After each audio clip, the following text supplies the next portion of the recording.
साथ। जय जिनेन्द्र।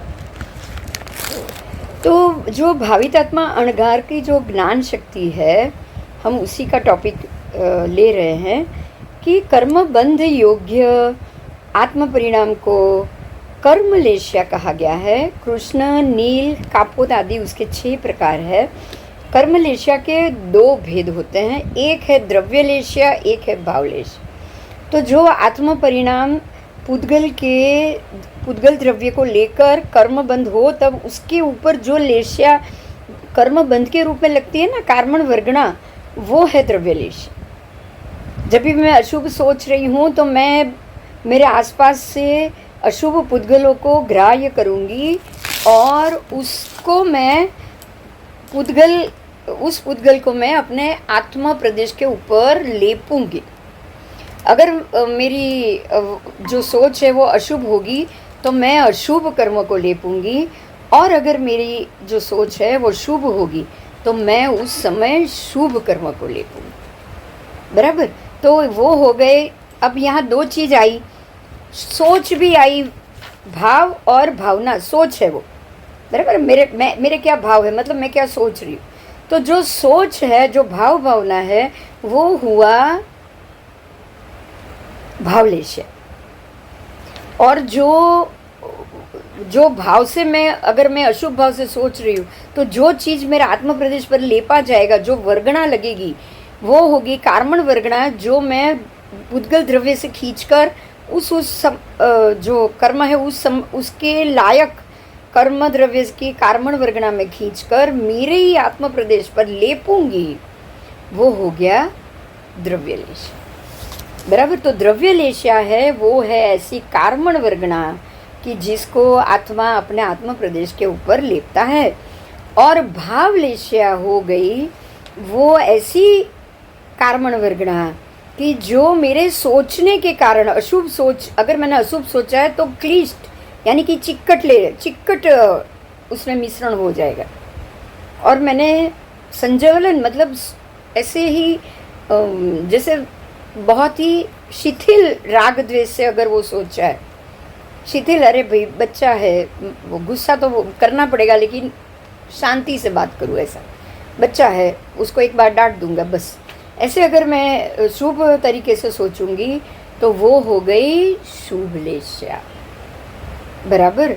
तो इस प्रकार से शुभलेश्या से सोचने के कारण अगर मैं उस जीव को या उस बच्चे को माफ़ कर देती हूँ और गुस्सा करने के बाद मैं ये प्रायश्चित भी कर लेती हूँ और मैं बहुत हल्के से उसके ऊपर गुस्सा करती हूँ, तो ये हो गया संजवलन कषाय का क्रोध। बराबर। तो क्रोध का जो विभाग है अनंत अनुबंधी से लेकर संजवलन, तो वो उसके प्रकार है। अनंत अनुबंधी क्रोध, अब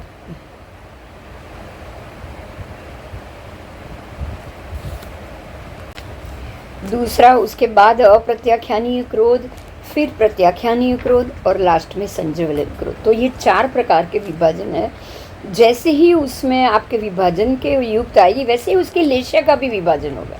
अनंत अनुबंधी कृष्ण लेश्या में जाएगा, अप्रत्याख्यानीय क्रोध वो नील लेश्या में जाएगा और प्रत्याख्यानीय क्रोध वो कापोत लेश्या में जाएगा। उसके बाद तेजो लेश्या में आएगा, आप तेजो और पद्म दोनों लेश्या में वो आपका संजवलन कषाय का आएगा। तो इस हिसाब से आपके क्रोध के विभाजन द्रव्य लेश्या का जैसे जैसे होगा वैसे वैसे ही भाव लेश्या का भी विभाजन होगा। ठीक है। तो ये दोनों से आप भाव लेश्या आत्म परिणाम रूप है और द्रव्य लेश्या है वो कार्मण वर्गणा के पुद्गल द्रव्य परिणाम रूप है। बराबर। जो आत्मा के ऊपर लग रहा है। अब भाव लेश्या अरूपी हो गई। बराबर। इसलिए छद्मस्थ मनुष्य उसको देख नहीं सकता है, लेकिन द्रव्य लेश्या पौद्गलिक होने के कारण रूपी है और इसीलिए वो दिखाई तो वैसे पौद्गलिक है तो दिखाई तो देनी चाहिए, लेकिन वो बहुत ही सूक्ष्म मात्रा में होती है, अत्यंत सूक्ष्म में। जैसे कि ये हमारा पुद्गल द्रव्य दिख रहा है क्योंकि ये बड़ी मात्रा में, मगर ये जो है वो इतने अत्यंत सूक्ष्म मात्रा में है कि छद्मस्थ मनुष्य उसको जान नहीं सकते, बराबर। विशिष्ट अवधि ज्ञानी ही उसको देख पाएंगे, ज्ञान के माध्यम से उसको देख पाएंगे। तो जो अणगार अवधि ज्ञान आदि से रहित है ना, विशिष्ट अवधि ज्ञान आदि से मनोवर्गणा के पुद्गल भी मन प्रयोग ज्ञानी ही जान पाता है।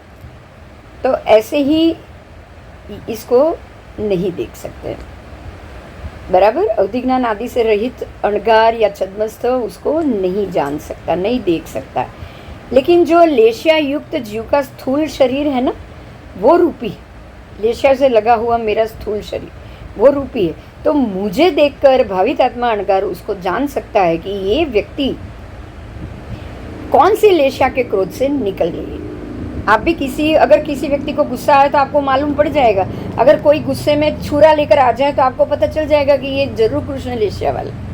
अगर कोई व्यक्ति गुस्से में दूर से ही आप पर चिल्ला रहा है, जोर जोर से चिल्ला रहा है, कुछ भी बोल रहा है और बहुत ही ज़्यादा गुस्सा बता रहा है, तो आपको मालूम पड़ जाएगा कि ये नील लेशिया वाला है। और कोई व्यक्ति गुस्सा भी कर रहा है और उतना ज़्यादा नहीं कर रहा है, पर गुस्सा कर रहा है और आपको समझा भी रहा है कि अभी भी तू मान जा, अभी भी तेरे पास समय है, अभी भी तू बदल जा, लेकिन मैं तुझे सजा तो जरूर दूंगा, और वो आपको समझा भी रहा है और सजा भी दे रहा है, तो वो कापोत लेशिया वाला है, बराबर। और तेजो पद्म वाला छोड़ देगा, दंड दे के छोड़ देगा, लेकिन शारीरिक तकलीफ कभी नहीं देगा, है ना। वो दंड दे के छोड़ देगा कि चल आज मैं तेरे को ये दूंगा ही नहीं, जा, तेरे को कुछ खाना दूंगा लेकिन जो तुझे चाहिए वो नहीं दूंगा, ऐसी पनिशमेंट देते। तो हल्के से उसने निपटारा कर लिया, तो वो हो गया तेजो लेशिया। तो आपको व्यक्ति के बिहेवियर से, लेशिया युक्त जीव के स्थूल शरीर से ये जानना है कि ये व्यक्ति किस प्रकार से, कौन सी लेशिया के नीचे से गुजर रहा है। तो ये बहुत आसान है जानना। हम खुद भी अपने आप का मुआयना कर सकते हैं कि मैंने कौन सी लेशिया में ये कर्म कर दिया। आप तुरंत जान लिया है, जानते हो तो तुरंत माफ़ी मांग लो, बहुत ज़रूरी है, बहुत बहुत ज़रूरी, बराबर। तो इस प्रकार से लेशिया युक्त जीव का स्थूल शरीर आदि रूपी होने के कारण भावित आत्मा अणगार उसको जान सकता है। और शरीर का आत्मा के साथ कथनचित अभेद होने से, अभेद है ना, हमारे आत्मा के साथ शरीर का अभेद है। आत्मा ये शरीर छोड़ के बाहर निकल जाएगा, कुछ समय के लिए ही आ रहा है, इसीलिए मैं खुद मेरे शरीर को समझकर भी जान सकती हूँ अगर मुझे विशिष्ट ज्ञान प्राप्त होगा तो, कि भाई ये समय में मेरे शरीर ने क्या बिहेवियर किया, ये क्रोध के समय मैंने क्या बिहेवियर किया, मेरे शरीर के अणु परमाणु क्या कह रहे थे, उससे भी मुझे पता चल जाएगा कि मेरा क्रोध, मैंने जो अभी क्रोध किया है वो निकाचित हो गया या वो स्पृष्टबद्ध है ना, निधत और निकाचित। तो ये चार में से कौन सा मैंने बांधा है? स्पृष्ट जो स्पर्शित होकर चला जाए वो है संजवलन मान, संजवलन क्रोध, संजवलन माया, संजवलन लोभ। ये सारे संजवलन कक्षा के हमारे ये जो द्रव्य पुद्गल कर्म है, पुद्गल द्रव्य के कर्म के वर्गणाएं हैं जो स्पृष्ट होके निकल जाएगी। अगर संजवलन होगी तो, बद्ध होगी तो प्रत्याख्यान कक्षा की होगी, जो आपने बांध दिया कुछ समय के लिए। लेकिन अप्रत्याख्यानीय होगा तो निद्धत हो जाएगी। निद्धत का अर्थ ये हो गया कि अब इसको आपको भोगे ही छुटका, सामने तो वो आना ही आना है, वो कर्म के समय को तो आपको निकालना ही निकालना है, वो निद्धत हो जाता है। पौद्गलिक सारी चीज निद्धत हो जाएगी। 6 पर्याप्ति से बांधी हुई हर एक चीज निद्धत हो जाएगी। आहार, शरीर, इंद्रिय, श्वासोच्छ्वास, भाषा और मन, वो निद्धत है। और निकाचित कौन सी है? निकाचित वो है, निकाचित वो है जो है ऐसा कर्म जो आपके शरीर से अलग बिना भोगे या बिना करे भी कष्ट से अलग हो जाए, बहुत ही कष्ट से अलग हो जाए,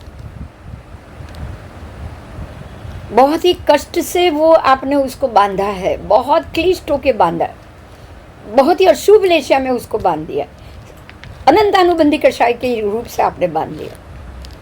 आप समझ रहे हैं? देखिए, अप्रत्याख्यानी और अनंतानु में बहुत फर्क है। अप्रत्याख्यानी तक आपका सम्यक दर्शन है और आप कर्म बांध रहे, लेकिन जब आप ये अनंतानु बांधोगे ना तो सम्यक दर्शन भी चला जाएगा, मिथ्यात्व दर्शन, मिथ्यात्व बन जाओगे आप, मिथ्यात्व मोहिनी का उदय हो जाएगा, उसका बंद पड़ जाएगा, तब वो संजवलन कक्षा आ जाएगी। उस वक्त अनंतानुबंधी आ जाएगी, बाकी संजवलन क्या, प्रत्याख्यानी क्या, अप्रत्याख्यानी क्या, सब निकल जाएगा और आपने जो कर्म बांधा है वो अनंतानु के कषाय हो जाएगा। इतना क्लिष्ट, भोगने में भी कष्ट का अनुभव। शूळीनो घास होयથી नहीं निकले आमा, कुछ भी करो बहुत ही तीव्र कष्ट से ही भोगना, वो है निकाचित। कुछ भी किया, श्रेणिक राजा को नरक में तो जाना ही पड़ा, कुछ भी किया जाना पड़ा। तीर्थंकर नाम कर्म बांध दिया, फिर भी जाना पड़ा, ये हो गया निकाचित। बराबर? तो इस प्रकार से अनंतानु का उदय, जैसे ही निकाचित बांधा, अरणी को मार के, उसके बच्चे को मार के, ऐसा कृष्ण लेशिया में उन्होंने कर्म बांध दिया कि सीधा निकाचित। अब प्रायश्चित करोगे तो भी नहीं टलेगा वो, बहुत सारा प्रायश्चित। भगवान ने बोला आप तू सामायिक खरीद के ला, तू कपिला नार से वो तू कर ऑर्डर और बोल उसको कि वो दान दे, बराबर? इसको बोल तू लोभ छोड़। मम्मड़ सेठ को नहीं छोड़ पाया, पुनिया श्रावक से सामायिक लेके आ, कहाँ से लाएगा? सामायिक थोड़ी खरीद के मिलता है। और कसाई से तू पाड़े का वध बंद करा, वो भी नहीं हो पाया, कुछ नहीं हो पाया, कुछ नहीं, क्योंकि निकाचित कर्म बांध दिया था। अनंतानु का उदय आ गया, नरक में गए ही छुटका हुआ। तो इस प्रकार से आप इसको जान सकते हो, मैंने क्या कर्म किया है, कौन सी लेशिया में बांधा है, उस हिसाब से आपका कर्म बंध आपको उस तरफ लेकर जाएगा। बराबर? तो इस तरह से हमने आज ये जाना कि कैसे ये कर्मबंध हुआ और कैसे ये कर्मबंध के कारण अणघार को भी मालूम पड़ गया कि अरे मैं ये कर्मबंध कर रहा हूँ तो अब मेरी क्या गति होगी। ठीक है, उस अणघार को भी पता चल गया कि अब मेरी क्या गति होगी, क्या स्थिति होगी, ये मैंने कौन सी लेशिया में बांधा हुआ है। चलो अब आगे जाएंगे।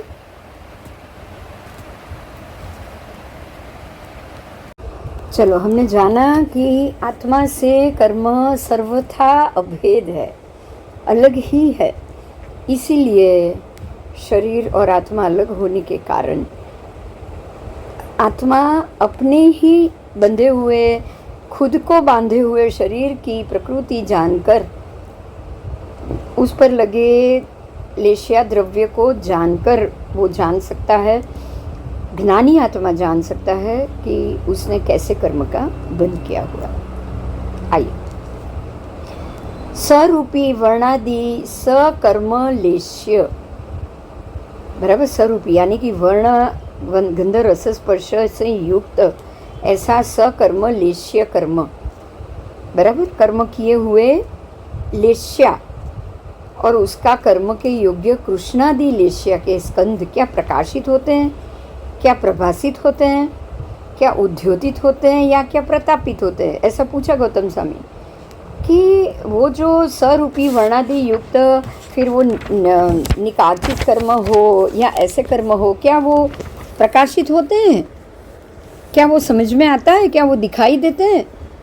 तो भगवान ने कहा है हाँ गौतम, वो देख सकते हो, ज्ञानी उसको देख सकते हैं कि उस समय उस व्यक्ति के अंदर से किस प्रकार से स्वरूपी लेशिया के किरण बाहर निकल रहे हैं और कैसे उसका अनुभव में आता है। देखिए यहाँ पे ही एक बात समझनी है, जो आज का साइंस भी ये बात साबित कर रहे हैं। देखिए भगवान ने तो ये कह दिया कि अशुभ सोचने वाला इंसान अपने आसपास, अपने ऑरा में से ऐसे ही अशुभ किरणों को छोड़ेगा, और मन परिज्ञानी और वो सब जान जाएंगे कि ये व्यक्ति इस वक्त क्या सोच रहा है।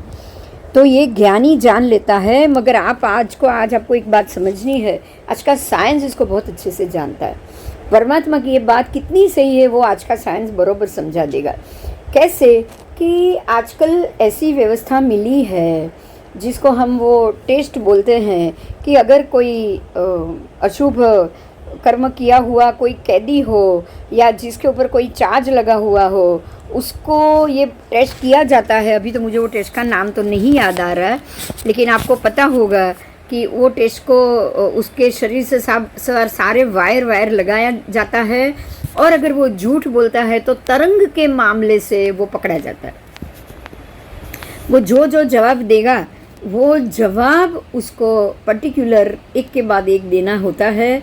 जो सवाल किए जाते हैं वो उसके जवाब देते हैं, तो उसके हाथ पैर दिमाग सब जगह वायरिंग लगा हुआ है, और जैसे ही वो सोचेगा, थोड़ा भी गलत सोचेगा तो तुरंत वो नोटिंग हो जाता है ना। उसके वेव्स में चेंज आ जाता है, उसकी सोचिंग पैटर्न में वेव चेंज आ जाता है, उसके आसपास के ऑरा में चेंज आ जाता है। वो चेंज होने के कारण तुरंत मालूम पड़ जाता है कि ये गलत बोल रहा है। उसको कुछ न के ऊपर से बोला जाता है, वो नार्को टेस्ट बोला जाता है उसको। नार्को टेस्ट से आदमी गलत बोल रहा है या सही बोल रहा है या झूठ बोल रहा है या सच बोल रहा है या कुछ छुपा रहा है या उसने कुछ लिया हुआ है, वो सारी चीज़ नार्को टेस्ट से मालूम पड़ जाती है। तो आज वो मशीन से आप उसको चेक कर रहे हो, और वो मशीन जो आपके आसपास या आपके दिमाग से जो तरंग निकल रही है वो कैसे बदल रही है, उससे आप जान सकते हो। तो ज्ञानी तो अवश्य जान सकता है ना। ज्ञानी को तो ये सब देखने की ज़रूरत नहीं, वो उसके अवधि ज्ञानी है, वो स्पेशल ज्ञान है उसके पास, विशिष्ट ज्ञानी। वो आपके शरीर से बाहर निकलते हुए जो तरंग निकलते हैं वही तो वो मशीन पकड़ता है। नार्को टेस्ट आपके बॉडी से जो तरंग निकलते हैं उसी को पकड़ता है। तो जब मशीन पकड़ सकता है तो ज्ञानी तो अवश्य पकड़ सकता है। तो आज का साइंस ये भी साबित कर रहा है कि ज्ञानी अपने ज्ञान से ये सारे तरंग पकड़ सकता है। ये नहीं सोचना, आपको ये सोचना है कि जब इंसान अशुभ लेशा में होता है, अशुभ भाव भंगिमा में होता है, अशुभ भाव भावना के तहत वो कुछ गलत सोच रहा है, तो उसके सारे आसपास के वातावरण के किरणें उसके शरीर से बाहर निकलती है, अशुभ किरण निकलती बराबर। अगर आप गलत सोचोगे तो आपके शरीर से अशुभ किरणें निकलगी जो नार्को टेस्ट में पकड़ में आ जाएगी। और अगर आप सही सोच रहे हो, आप सबको माफ़ी देना सोच रहे हो, आप ये सोच रहे हो मैंने ये नहीं किया है, और आप सच में उसको मना कर रहे हो, मतलब आपने जो नहीं किया है वो बता रहे हो, तो आपके शरीर से कोई भी अशुभ किरणें बाहर नहीं आ रही है, आपके शरीर से शांत और शुभ किरणें आ रही। आप झूठ बोलोगे, मिथ्या बोलोगे तो ही मिथ्या किरणें आएगी, अशुभ किरणें आएगी। और आप शुभ बोलोगे, सही बोलोगे तो सम्यक किरणें बाहर आएगी, है ना। तो यही तो परमात्मा कह रहे हैं कि आपके आसपास की ऑरा भाव लेशिया जो शरीर से बाहर निकलती है, ये बात तो साबित हो गई। आज का साइंस इसको बहुत अच्छे से साबित कर रहा है, ये नार्को टेस्ट बराबर। तो ज्ञानी जरूर देख सकते हैं ऐसे शुभ अशुभ पुद्गलों को जो द्रव्य रूप से, जो सलेशी है, सकर्म है, सरूपी है बराबर, सरूपी वर्णादि युक्त सकर्म लेश्या, उसको ज्ञानी जरूर देख सकता है। मशीन देख सकता है, अवधि ज्ञानी भी देख सकता है। ठीक है, अब इसको उदाहरण के रूप में बताया है कि सरूपी और कर्मलेशिया पुद्गल स्कंद प्रकाशित, पुद्गल स्कंद क्या प्रकाशित होते हैं, उद्योतित होते हैं, प्रति उद्योतित होते हैं, प्रभासित होते हैं, है ना। हाँ, भगवान कह रहे हैं जरूर होते हैं। कैसे? अब द्रव्य की बात की, पुद्गल स्कंद की बात की, तो परमात्मा कह रहे हैं कि जैसे चंद्र और सूर्य के विमान सूर्य और चंद्र के विमान प्रद्योतित है, प्रकाशित हैं, फिर उद्योतित भी है और प्रभासित भी है, और उनकी प्रभा बाहर निकल ही रही है। वो द्रव्य पुद्गल है तो उसमें से बहुत सारी प्रभा निकल रही है, प्रकाश निकल रहा है, हम तक पहुंच रहा है। तो ये सारे स्वरूपी कर्मलेश्या पुद्गल स्कंद हो गया, बराबर। वो पुद्गल में से स्वरूपी देख रहे हो, आप देख सकते हो, पीला प्रकाश निकल रहा है, चंद्र में से सफ़ेद निकल रहा है ना, शनि में से ब्लू रंग निकल रहा है, मंगल में से लाल रंग निकल रहा है, गुरु में से पीला रंग निकल रहा है, शुक्र में से सफ़ेद रंग निकल रहा है, राहु केतु में से काला रंग निकल रहा है। अब सब चीज़ देख सकते हैं हम। अगर ग्रहण के वक्त राहु केतु का पीला विमान होगा तो चंद्र पीला दिखेगा। अगर ग्रहण के वक्त राहु लाल विमान से ग्रहण कर रहा होगा तो चंद्र लाल दिखेगा। बहुत सारे ग्रहण में चंद्र लाल दिखाई देता है। और अपने राहु के विमान में से ब्लू रंग निकलेगा तो चंद्र ब्लू दिखाई देता है, ब्लू मून का ग्रहण होता है। ये तो आज का साइंस बता रहा है, वही भगवान ने भी बताया, कुछ गलत नहीं है ना। राहु के कारण ही ग्रहण हो रहा है, और राहु के ही 5 विमान, काला, सफेद, पीला, लाल और नीला, राहु के ये 5 विमान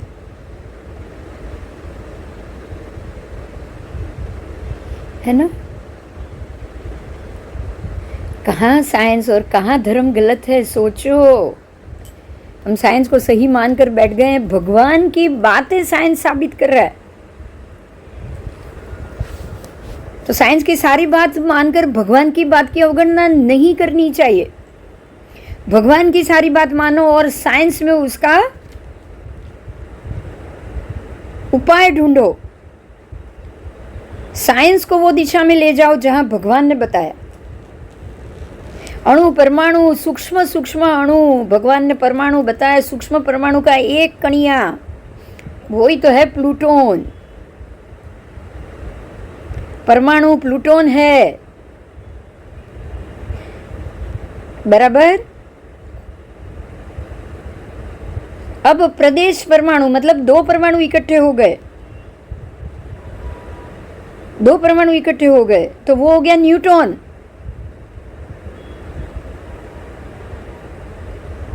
फिर तो देश हो जाएगा, टुकड़ा हो जाएगा। पर तो न्यूट्रॉन प्लूटोन है कि नहीं, आज का साइंस बता रहा है, उसमें ताकत सबसे ज्यादा है। भगवान की बात ही तो वो बता रहा है। भगवान कह रहे पूरे 14 लोक में सूक्ष्म परमाणु भरे हुए पड़े, प्लूटोन भरा हुआ पड़ा है, भरा हुआ है। उसी प्लूटोन को घुमा के उसी कणिये को जोर जोर से घुमा के तो ये लोग उपग्रह भेज देते। उपग्रह को कितना जोर जोर से गोल घुमाते हैं, फिर छोड़ते हैं, फिर छोड़ा जाता है। और ऐसे ऑक्सीजन के वातावरण में छोड़ा जाता है कि वहां से वो वापस नीचे आए ही नहीं, हवा में ही तैरता रहे। तो ये तो प्लूटोन न्यूट्रॉन का साइंस तो परमात्मा ने दिया है। सूक्ष्म परमाणु ठस ठस के भरे पूरे 14 राजलोक में। तो जब कोई चीज गति करेगी आप उसको गोल गोल, अरे आप खुद ही 1 किलो लो ना, गोल गोल घुमाओ और छोड़ो, देखो कितना दूर जाता है। वो गति किसने दी? सूक्ष्म परमाणु ने दी उसको। आप तीर और कांटा पकड़ के खींचो, जोर से खींचो और छोड़ो, कितना दूर तक जाता है। आपने खींचा तो इतना ही है, इससे ज्यादा नहीं खींचा। खींचा मात्र धनुष इतना ही, गया कितनी दूर तक? तो उसको लेकर कौन गया? गति कराई ही सूक्ष्म परमाणु ने है, परमाणु के कणियों ने कराई। बंदूक की गोली भर रहे हो, उसमें खाली घोड़ा दबाते हो और वो छूटती है। कितनी जगह प्रेशर कितना दिया? घोड़ा दबा उतना ही प्रेशर ना, इतना ही प्रेशर दिया है, मात्र इतना। और गोली हवा में गई दूर तक। किसने गति कराई बताओ? वो तो निर्जीव है, अजीव द्रव्य है। गति किसने कराई? सूक्ष्म परमाणु के कणियों ने तो कराई।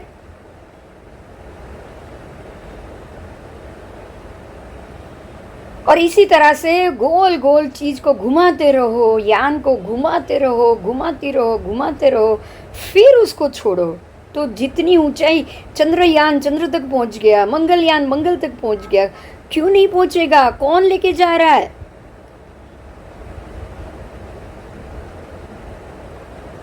बोलो।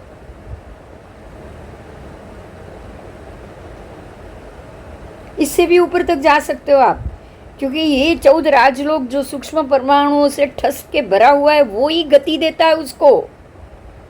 आप यहाँ से छोड़ रहे हो और उसको वो गति कराता है ये। बराबर।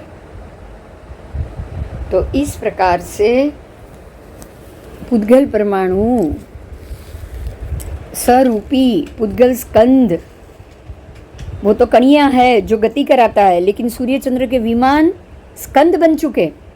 इतना बड़ा विमान है वो, योजन ऊंचाई, उसकी चौड़ाई, लंबाई, चौड़ाई सब दिया है आगम में। सूर्य का विमान इतना, चंद्र का विमान इतना है ना, ऊपर महल है, सब है। तो वो एक पुद्गल द्रव्य बन चुका है, स्कंद हो चुका है। ये पुद्गल द्रव्य में से स्कंद का टुकड़ा बन चुका है, और वो टुकड़ा प्रकाशित, उद्योतित, प्रद्योतित और प्रभावित होता है। उसके अंदर से, अब ये स्कंद बन चुका है तो अंदर से निकलती हुई किरणें हम पर असर करती। ये भी आज्ञा है कि सूर्य चंद्र के बिंब के विमानों सर्व मनुष्य के सुख दुख का कारण होते हैं। उनके आभा प्रभा से ही हमारे सुख और दुख निर्मित होते। बराबर बराबर। तो ये प्रकाशित पुद्गलों का ही प्रतिपादन हुआ। प्रकाश, अंधकार, उद्योत, आताप, ये सारे जो उनकी अलग अलग स्थिति है ना, वो वर्ण गंध रस स्पर्श के कारण पुद्गल के अलग अलग पर्याय है। और ऐसे ही पुद्गल प्रकाशित होगा। सूर्य चंद्र की लेश्या के कारण उसके विमान में से बाहर निकलते हुए पुद्गल जो प्रकाशित होते हैं, और सूर्य चंद्र के विमान से बाहर निकलने वाले पुद्गल पृथ्वी कायिक होने के कारण बिल्कुल सचेतन है। वो पृथ्वी कायिक है, वो जीव है, वो मिथ्यात्व एकेंद्रिय का जीव। पृथ्वी कायिक है, रत्न से बने हुए हैं, और मिथ्यात्व एकेंद्रिय के जीव है, और वो सचेतन भी है, क्योंकि सारे बिंब ही जीवों से बना हुआ है। जीवों का शरीर है ये सारा बिंब, ठीक है। तो इसी कारण से ये सचेतन है, उसमें कर्मलेश्या भी है, और उसमें से निकलते हुए प्रकाश के पुद्गल जो है ना, जो निकलते हैं ना, वो कर्मलेश्या वाले नहीं। समझ में आया? वो असर युक्त है। बिंब कर्मलेश्या वाला है, पर जो निकलती है आभा, अंदर से प्रकाश निकलते हैं, उसके अंदर उनकी शक्ति भरी हुई है। वो शक्ति जिसके ऊपर ये प्रकाश पड़ेगा उसको प्रभावित करेगी, उस पर ये असर करेगी। अब शक्ति निकली है, देखिए, एकेंद्रिय के शरीर से निकली हुई शक्ति, एकेंद्रिय के शरीर वाले जीवों की निकली हुई शक्ति तो अशुभी सोचेगी ना। मिथ्यात्वी के शरीर से निकलने वाली शक्ति मिथ्यात्वी ही सोचेगी। तो वो असर, जो प्रकाश निकल रहा है, वो अशुभ असर करता है। तो जितने बिंब हमारे जो अवसर्पिणी उत्सर्पिणी काल का कारण भी तो वही है। बिंब की असर में जो प्रदेश हैं, 5 भरत और 5 ऐरावत के ऊपर से ही तो ये बिंब घूम रहे हैं।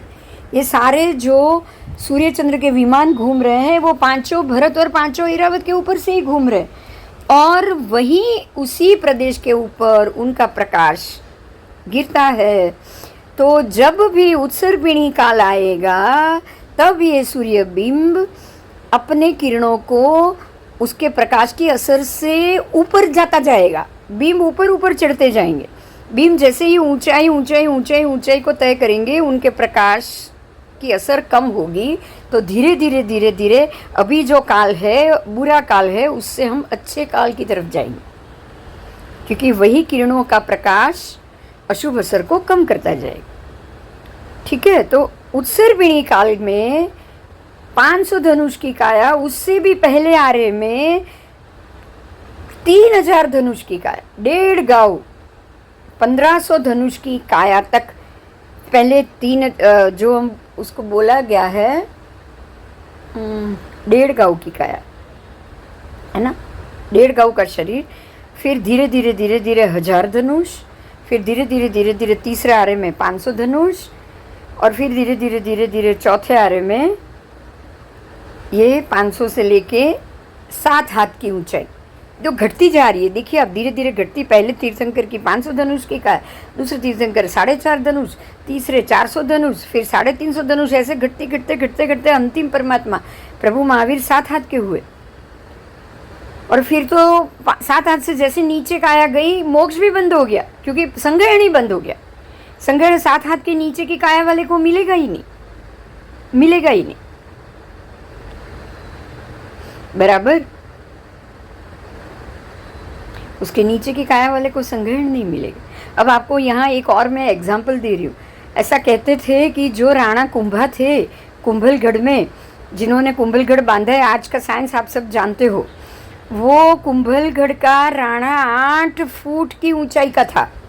महाराणा प्रताप भी 8 फुट की ऊंचाई के थे, और 80 किलो वजन उनका भाला, उनका बख्तर, उनका मुगट सब मिलके 80 किलो वजन था, और वो उठाते थे, और 8 फुट की ऊंचाई थी। अब आप समझ लीजिए, अगर उनकी ऊंचाई तब 8 फुट की थी, तो तब उससे जो 1000 साल पहले, ये सब हो गए आज से कम 500-600 साल पहले ही हुए, ये पहले, उससे पहले नहीं हुए, 400-500 साल पहले हुए।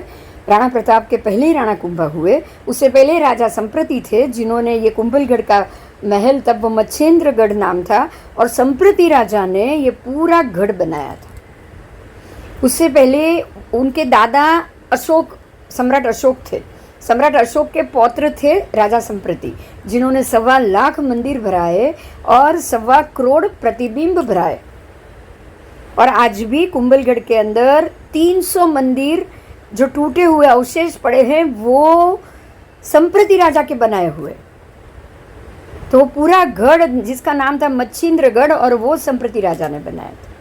अब आप समझ लीजिए कि उसके बाद संप्रति राजा को वहाँ हुए कम से कम 15 से 2000 वर्ष हो चुके, और आज जो 500 वर्ष पहले जो वहाँ राणा कुंभा बने, वो उनकी अगर हाइट 8 फुट है, तो आप समझ लीजिए कि संप्रति राजा की कम से कम 10-12 फुट हाइट होगी कि नहीं। तो जब प्रभु महावीर थे, अब ये समझो 7 हाथ की ऊंचाई थी उनकी। हाथ को आप देखोगे तो कम से कम 2 फुट होते हैं, आपका एक हाथ 2 फुट का होता है। अगर ये लोग 8 फुट की ऊंचाई वाले थे, राणा प्रताप, राणा कुंभा, तो उससे भी 1500 साल पहले संप्रति राजा कम से कम 10 फुट से 12 फुट के होंगे, और उससे भी पहले 2600 साल पहले प्रभु महावीर की काया 7 हाथ की थी ना, तो कम से कम 14 फुट की होगी, बराबर। तो आपके लिए तो ये बहुत अच्छे से समझना है, पुद्गल द्रव्य कैसे घट रहा है। प्रभु महावीर 2600 साल पहले 14 फुट के होंगे, उसके बाद हुए सम्राट अशोक 2000 साल पहले, है ना, उनकी हाइट होगी 12 फुट। उसके बाद हुए राजा संप्रति, उनके पोते, उनकी हाइट होगी 10 फुट। उसके बाद हुए राणा कुंभा, राणा प्रताप, उसकी हाइट थी 8 फुट, और आज हम सब 6 फुट के आसपास है। तो ये घटना अवसर्पिणी काल है, सारे बीम नीचे उतर रहे हैं, उनके प्रकाश के कारण ही हमारी सब ऊंचाई, संघयन सब घट रहा है। तो ये घटना कैसे घट रहा है वो भी बात साबित हो गई। और इसी प्रकार, इसी तरह ये घटते हुए पर्यावरण, और जो आज जो ओजोन वायु घट रहा है, ये सारी चीज़ परमात्मा के कहे हुए सानिध्य को, उनकी बातों को, उनकी बताई हुई सम्यक बातों को साबित कर रही। बराबर, जैसे जैसे मानले नीचे उतरेंगे, ओजोन वायु घटेगा ही घटेगा। ओजोन की परत घट रही है, ओजोन की परत घट रही है, इसलिए हमारे द्रव्य क्षेत्र काल भाव पुद्गल द्रव्य घट रहा है। क्षेत्र घट रहा है, काल घट रहा है, भाव घट रहा है, ये सारी चीज़ पहले बहुत बार हो चुकी है। आपको ये जानने का, इस घटना घटने का अभी प्रमाण मिल रहा है ना। चंद्र सूर्य के तेजोलेशिया के तेज से, उसके विमान से निकलते हुए पुद्गल, उसके प्रकाश से बाहर आसपास के पुद्गल प्रकाशित होते हैं। अब प्रकाशी जो तेज निकल रहा है वो ही मिथ्यात्व एकेंद्रिय का निकल रहा है, तो जो भी पुद्गल जो भी प्रकाशित हो रहा है वो भी मिथ्यात्व एकेंद्रिय की भाव लेशिया तो अशुभी है ना, उसकी वो लेशिया अशुभी है। वो द्रव्य लेशिया में तेजो लेशिया होंगे क्योंकि तेज दे रहे, लेकिन भाव लेशिया में वो मिथ्यात्व एकेंद्रिय के शरीर से निकलता हुआ तेज है, इसीलिए भाव लेशिया में वो अशुभी है। बराबर, इसीलिए उसके नीचे आते आते आते आते हम सब व्यक्ति के कर्मबंध अशुभ इतने होते जाएंगे, ये काल में हमारे वज्र वृषभ संगयन और संस्थान भी मोक्ष जाने लायक नहीं रहे। और ये घटते घटते घटते 5वें आरे 6ठे आरे में इतना अशुभ हो जाएगा कि हम मोक्ष नहीं जा पाएंगे, मोक्ष मार्ग ही बंद हो जाएगा, क्योंकि संगयन बंद हो जाएगा। तो ये बंद होने का कारण ही ऐसे मिथ्यात्व एकेंद्रिय विमान के, पृथ्वी कायिक जीवों के निकल से, अंदर से निकलता हुआ प्रकाश। बराबर, क्योंकि वो पृथ्वी कायिक है, जीव सचेतन है, इसलिए उनमें से जो कर्मलेशिया, वो कर्मलेशिया मिथ्यात्व एकेंद्रिय कर्मलेशिया से भरे हुए हैं, और इसीलिए उनकी जो भाव लेशिया परिवर्तित होकर प्रकाश के रूप में हम तक पहुंच रही है, वो हो गई भाव लेशिया, वो हो गई कृष्ण नील कापोत अनुसार। तो वो लेशिया हम पर आ रही है, इसीलिए वो अशुभ होने के कारण सकर्मलेश्य कहा गया है। और सकर्मलेश्य होने के कारण अगर कोई व्यक्ति अशुभ होगी तो उसके कर्म को वो बढ़ोतरी दे देगी, और जो निमित्त खड़ा होगा कृष्ण नील कापोत लेशिया का, आज के 6ठे आरे में, 5वें 6ठे आरे में अभी वो नील और कापोत का खड़ा है, थोड़ा समय जाएगा 5वें आरे के अंत तक वो नील लेशिया का हो जाएगा, कापोत लेशिया भी बंद हो जाएगी, जो भी उनमें से भाव निकलेंगे वो और नीचे उतरेंगे, तब यहाँ जो जीव रहेंगे उनकी संपूर्ण रूप से कृष्ण लेशिया हो जाएगी 6ठे आरे में। तो ये होने का कारण ही ये बीम में से निकलते हुए प्रकाशित पुद्गल है। बराबर।